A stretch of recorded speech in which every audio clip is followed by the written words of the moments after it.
Ketika pesantren Al-Konzi dilanda musibah, netizen mulai menyoroti tentang pesantren. Bahkan sebagian media tergesa-gesa menuding dan memperkeruh situasi. Sebuah media membuat narasi seolah pesantren hanyalah tempat menumpuk kekayaan para kiai yang haus kekuasaan. Tapi benarkah begitu? Atau kita hanya lupa dari mana pesantren itu berasal?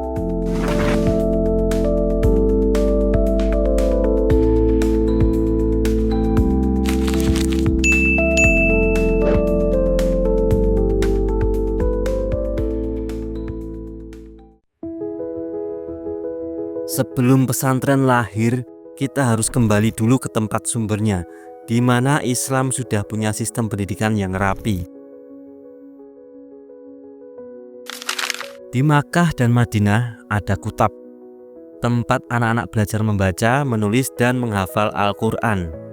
Di Afrika Utara berkembang Zawiyah, ruang belajar tasawuf, tempat murid menuntut adab dan hikmah.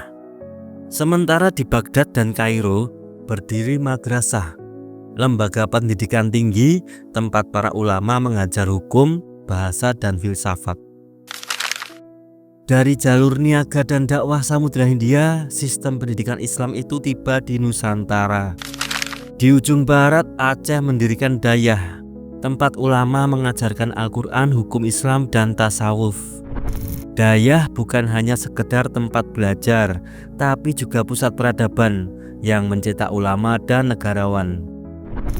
Di Minangkabau dikenal surau, rumah kecil yang menjadi tempat ibadah, berdiskusi, dan bermalamnya para pelajar agama.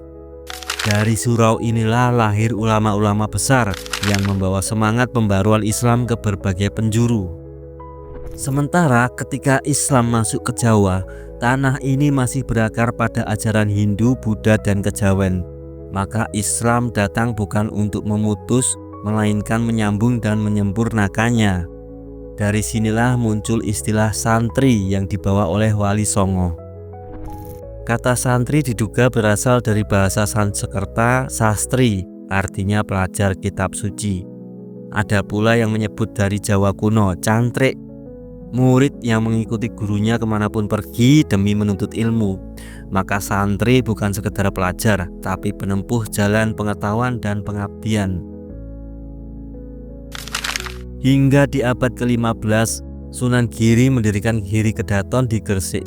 Bukan sekedar kerajaan kecil, tapi pusat pendidikan dan dakwah. Murid-muridnya datang dari seluruh Nusantara. Disinilah cikal bakal sistem asrama santri mulai terbentuk. Belajar, beribadah, dan hidup bersama sang guru. Inilah yang menjadi prototipe awal pesantren. Berabad-abad kemudian di Ponorogo berdirilah pesantren Tegalsari. Didirikan oleh Kiai Ageng Hasan Besari, pesantren ini menjadi pusat ilmu dan sastra Islam di Jawa. Dari sinilah lahir Raden Mas Ronggowarsito, pujangga besar Keraton Surakarta.